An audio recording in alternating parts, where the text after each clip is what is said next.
एक और जानकारी दे दूं, क्या आपका भी सपना है हेल्थ केयर इंडस्ट्री में जाने का और एक हेल्थ केयर प्रोफेशनल बनने का? इंडिया की सबसे इन डिमांडिंग सेक्टर जिनमें है सबसे ज्यादा जॉब अपॉर्चुनिटी और एक मौका to help people who are in need. जी हाँ, आपने बिल्कुल सही सुना, फिजिक्स वाला लेकर आया है PW skills school health care के डिग्री एंड डिप्लोमा कोर्स, एक ऐसे प्रोग्राम जिसमें आपको मिलती है टॉप डॉक्टर्स के लेक्चर्स, बेस्ट लैब में प्रैक्टिस करने का opportunity, top hospital and lab में इंटर्नशिप और फिर placement assistance. Package up to 5 to 6 lakh पर एएनएम। ठीक है, हमारे कोर्सेज हैं एमएलटी यानी कि मेडिकल लैब टेक्नोलॉजी, ओटीटी यानी कि ऑपरेशन थिएटर टेक्नोलॉजी। ये कोर्सेज डिजाइन है as per new education policy यानी कि नेप, जो कि फोकस करते हैं आपके स्किल डेवलपमेंट पर। और सबसे अच्छी बात यह है कि कोई भी 12th पास स्टूडेंट इस कोर्स के लिए एलिजिबल है। बच्चों की इंटर्नशिप मिल सकती है जेपी, मणिपाल, हीलिंग ट्री जैसे और भी काफी बड़े बड़े हॉस्पिटल्स में। तो फिर वेट किस बात की, आपको मिलेगी एडिशनल डिस्काउंट अगर आप मेरा कूपन कोड यूज करते हैं बायो 2500। हेल्थ केयर इंडस्ट्री में ब्राइट करियर बनाने के लिए डिस्क्रिप्शन में लिंक है, उन पर रजिस्ट्रेशन करें और अधिक जानकारी के लिए इस कॉन्टैक्ट नंबर पर आप कॉल करके और भी जानकारी ले सकते हैं। बाकी डिस्क्रिप्शन में लिंक दिया गया है, उन पर जाकर के आप रजिस्ट्रेशन कर सकते हैं। चलिए आगे बढ़ते हैं। चलो देखो, रिस्पायरेशन में टेक प्लेस, रिस्पायरेशन जो है हो सकता है ऑक्सीजन की उपस्थिति में, ऑक्सीजन के अनुपस्थिति में, या दोनों, या कोई नहीं। जल्दी से बताओ। देखो बायोलॉजी का नाम लेते हैं, yes sir yes sir yes sir, हम जानते हैं ना। चलो चलो बताओ। रिस्पायरेशन आपको पता है कौन कौन सा रिस्पायरेशन होता है? एनारोबिक रिस्पायरेशन होता है और एरोबिक रिस्पायरेशन होता है। एक ऑक्सीजन की उपस्थिति में होता है, एक ऑक्सीजन की अनुपस्थिति में होता है ना। तो क्या हो जाएगा? O2 के उपस्थिति या अनुपस्थिति में। सी नंबर को पकड़ो, अरे सी नंबर को पकड़ो, सी नंबर को, है ना। क्योंकि एरोबिक और एनारोबिक रिस्पायरेशन जानते हो ना। खा गए गच्चा, हम बोले थे ना। चलो, mucus secreting cell is epithelial tissue are. Mucus secreting cell जो होते हैं क्या क्या सिक्रेट करते हैं? जल्दी से बताओ, जल्दी से जल्दी से। अब नेट नहीं लगाना है, जल्दी से खत्म करना है।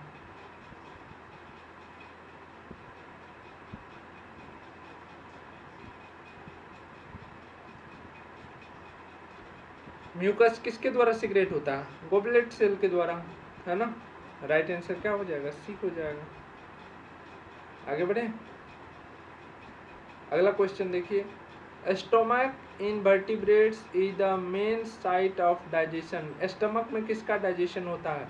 पहला ऑप्शन है प्रोटीन, कार्बोहाइड्रेट, फैट। फैट का तो आपको पता है कहाँ होता है? Small intestine. जल्दी से बताओ। उसके बाद प्रोटीन, कार्बोहाइड्रेट और न्यूक्लिक एसिड बचा, इस तीनों में से किसका होगा? जल्दी से बताओ, फटाक से बताओ, फटाक से।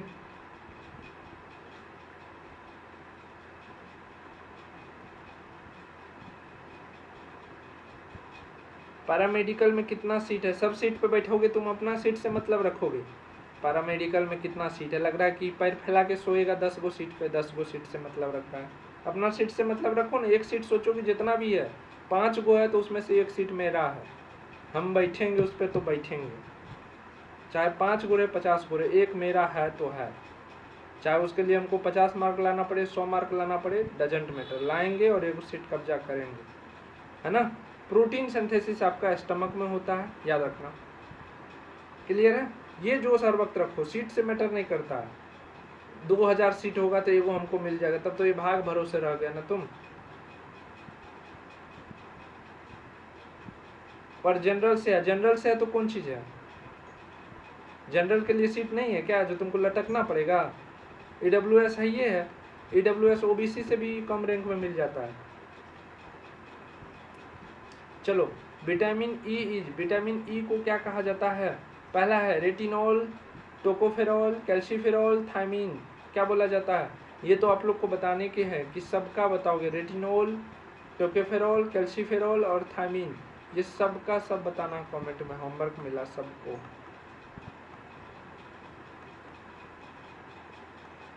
है ना, सबको बताना है।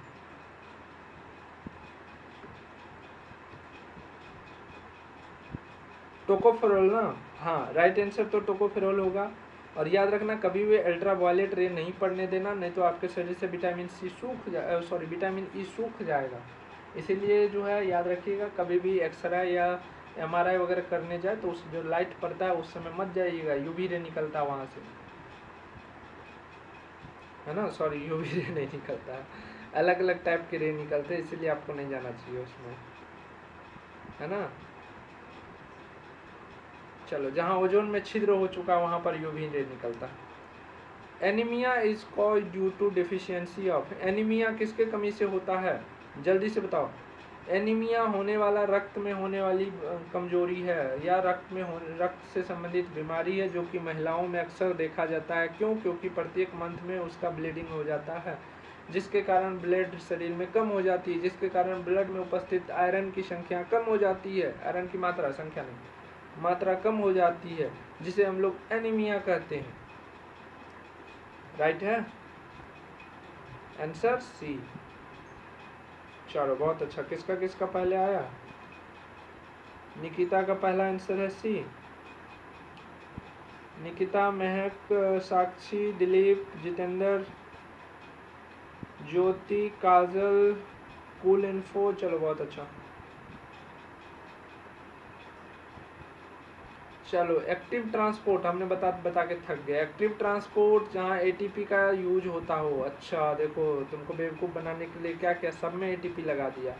अच्छा ये बताओ, कोई पानी में तैरे हो, स्विमिंग किए हो पानी में, चलता पानी में, जैसे नदी का पानी हो गया, नहर का पानी हो गया, तो पानी के दिशा में अगर तैरोगे ना तो बहुत कम एनर्जी लगाना पड़ेगा, उसको बोलते हैं अलोंग द ग्रेडियंट, ठीक है। और दूसरा होता है कि पानी के विपरीत दिशा में अगर चलोगे, पानी जिधर चल रहा है उसके अपोजिट चलोगे, तो उसको बोलेंगे अगेंस्ट द ग्रेडियंट, ठीक है। अगेंस्ट द ग्रेडियंट रहेंगे तो आपको बहुत बल लगाना पड़ेगा। लड़की सबको नहीं पता होगा, लड़की सबको बताते हैं। आप छोटका साइकिल उड़ाते हैं और जब हवा चलते रहती है, पीठ पर हवा लगती है, तो आगे की तरफ कम भी पैडल देते हैं तो चल देते हैं, लेकिन जब हवा फेस पर लगते रहती है तो क्या होता है, ज़्यादा पैडल देना पड़ता है। वो क्या होगा, अगेंस्ट द ग्रेडियंट, है ना। तो अगेंस्ट द ग्रेडियंट क्या होता है, आपका जो चावल दाल रोटी खाया हुआ है वो एनर्जी लगाना पड़ता है, तब जा करके आप जो है क्या होते हैं, दूरी तय कर पाते हैं, ठीक है। तो क्या हो जाएगा, एक्टिव ट्रांसपोर्ट तो होगा लेकिन against the gradient, without using ATP, है ना। Against the gradient using ATP, है ना। क्या हो जाएगा, बी हो जाएगा। समझ में आया? अगेंस्ट द ग्रेडियंट और अलोंग द ग्रेडियंट आज समझ में आ गया ना, अब नहीं भूलना। लड़का लड़की दोनों के लिए एग्जाम्पल हमने दे दिया। चलो आगे देखो, अगला क्वेश्चन देखो। An adult human with the average health has systolic and diastolic pressure. Systolic and diastolic pressure याद आ गया, हार्ट से रिलेटेड है। सिस्टोलिक और डायस्टोलिक यही तो बीपी मशीन में हम लोग सुनते हैं, डब डब। जल्दी से बताओ क्या हो जाएगा, 120/80 mmHg। बीपी वाला मशीन स्टेथोस्कोप से सब कोई सुनते रहना। चलो हॉस्पिटल में जाओगे तो फर्स्ट ईयर यहीं दिया जाएगा, जितना पेशेंट है सबका बीपी लेके आओ, लिखो। अगर मुश्किल से अगर डायलिसिस वाले में चल गए ना तो बीपी लेना ज़िंदगी में कभी नहीं भूलोगे। अगर डायलिसिस वाला, मेरा फर्स्ट टाइम जो ड्यूटी लगा था वो डायलिसिस वार्ड में लगा था 30 दिन का। 30 दिन में जो है ना डायलिसिस वार्ड में ये होता है 30-30 मिनट में आपको बीपी रीडिंग करना होता है, और शुगर जो है 1 घंटा पर रीडिंग करना होता है। तो 30-30 घंटा में, और 30 बेड का टोटल 30 डायलिसिस होता है, तो 30 का जो है बीपी प्रत्येक आधा घंटा पे लेते लेते ना कान में डप डप का आवाज़ बज रहा था 1 महीना तक। चलो अगला क्वेश्चन देखो। The blood having the tissue become richer in. जब उत्तक से निकलने वाली रक्त अधिक समृद्ध होते, किससे अधिक समृद्ध होते, carbon dioxide, water, haemoglobin, oxygen. जब सेल से ऑक्सीजन कब निकलता है ना, सेल से ऑक्सीजन जब उससे क्या होता है, सेल से ब्लड जब निकलता है तो क्या होता है, उसमें से ऑक्सीजन यूज हो गया रहता है और CO2 भर करके फिर फिल्ट्रेशन होने चल देता है। CO2 बोले तो कार्बन डाइऑक्साइड, ठीक है। Yes Prachi, carbon dioxide. A for Apple, अच्छा चलो बहुत अच्छा। चलो देखो, इंसुलिन डिफिशियंसी कॉज, इंसुलिन की कमी से कौन सा रोग होता है बताओ। इंसुलिन क्या करता है, हमारे शरीर में जो शुगर है उसको मेंटेन करके रखता है। तो जब शुगर शरीर में मेंटेन नहीं होगा, बढ़ जाएगा तो क्या होगा, डायबिटीज हो जाएगा, डायबिटीज मेलाइटस, ठीक है। राइट आंसर क्या हो जाएगा, मधुमेह।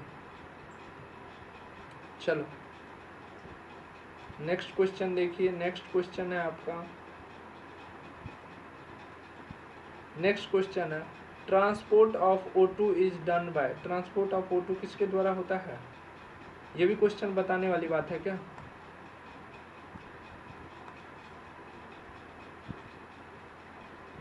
ये भी बताने वाली बात है क्या।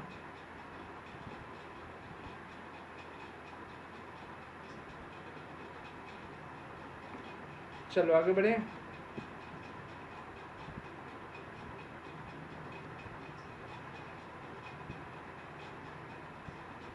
Sweat contents which of the flowing components, यानी पसीना में कौन कौन सा घटक होता है, पसीना में कौन कौन सा घटक होता है बताओ जल्दी से।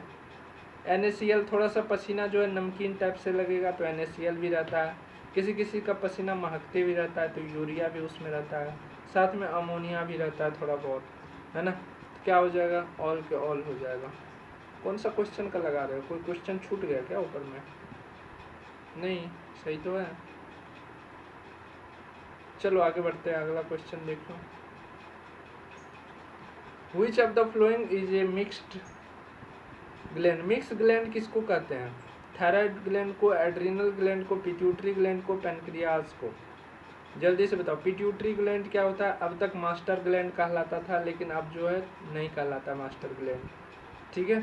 थायराइड ग्लैंड जो है आपका थायरोक्सिन रिलीज करता है, एड्रिनल ग्लैंड जो है क्या करता है, ढेर सारे सब्सिक्वेंट्स रिलीज करता है। 32 का बताओ, 32 का, 32 का बताओ, 32 का। मिक्स्ड ग्लैंड किसको बोला जाता है, अरे क्वेश्चन देखो ना, which of the following is a mixed gland, बोल तो रहे हैं सर, इंग्लिश में बोलिए, बोल तो दिए। पेनक्रियास क्या है आपका, मिक्स्ड ग्लैंड है, याद रहेगा। चलो आगे बढ़ते हैं।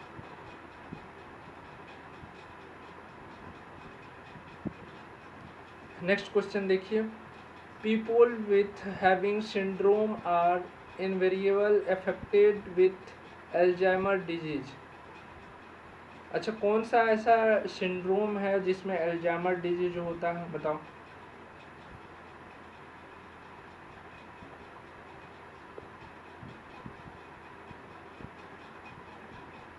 बताओ बताओ बताओ, आपको जो भी सिंड्रोम पढ़ाया गया था उसमें हमने सबका बताया था ना कैरेक्टर। फिर अच्छा ये बताओ, डाउन सिंड्रोम याद है, डाउन सिंड्रोम में हमें क्या बताया था। अच्छा डाउन सिंड्रोम में बताना क्या होता है, एक्स एक्स एक्स हो जाता है या एक्स एक्स जीरो हो जाता है या एक्स एक्स वाई हो जाता है या कुछ और हो जाता है, बताना डाउन सिंड्रोम का क्या है, ठीक है। और डाउन सिंड्रोम होने के कारण ही अल्जाइमर डिजीज होता है, ठीक है। व्हाट इज अल्जाइमर डिजीज को बताएगा। अरे मेंटल रिटार्डेशन, कोई चीज़ याद नहीं, भूल, गजनी गजनी वाला सिस्टम हो जाता है ना, मेंटल का जो क्षमता होती है वो घट जाती है, ठीक। फेस जो है देखोगे चुपटाहा टाइप से हो जाएगा और जो है सांस लेने में भी दिक्कत होगा और खाना भी डाइजेस्ट होने में उसको दिक्कत होगा। चलो आगे बढ़े, अगला क्वेश्चन देखो, growth hormone are situated it, GnRH, growth regulating hormone किसके द्वारा होता है? Pituitary gland, thyroid gland, adrenal gland, pancreas है। पेनिक्रियाज को मिक्स्ड ग्लैंड कहते हैं, अभी हमने पढ़ा था। जल्दी से बताओ। यस प्राची, भूलने की बीमारी। जल्दी से, एक बच्चा लगा दिया XXX और 0। सोनू मंडल, आदमखोर बनाओगे क्या? इंसान ही है, 4 गो क्रोमोसोम कहाँ से घुसा दिए तुम? पिट्यूटरी ग्लैंड ना। चलो आगे बढ़े। अगला और last question, identify the placental hormone. Placental hormone कहाँ पर? फीमेल के यूट्रस में, है ना। तो इंसुलिन, वेसोपेरिन, बताओ, सोमेट्रोपिक हार्मोन, और लास्ट है ह्यूमन क्रोनिक गोनेडोट्रोपियन हार्मोन, HCG। सबको पता होगा HCG, human chronic gonadotropic hormone, है ना। राइट आंसर क्या हो जाएगा? डी हो जाएगा। तो आपका यहाँ पर होता है समाप्त, है ना। चलो, तो आज के लिए फ़िलहाल इतना ही। अब देखेंगे नेक्स्ट डे। तब तक आप लोग सेशन को लाइक करके शेयर कर दीजिए, और अगला दिन कौन कौन सा टॉपिक आएगा नीचे कमेंट करके बता दीजिए, है ना। जो जो सेलेक्टिव टॉपिक होगा उससे ले आएंगे, जिससे वेटेज होगा। बट आप लोग अपना राय दे सकते हैं कि कौन कौन से टॉपिक से क्वेश्चन लाया जाए, ठीक ना। चलो फिर।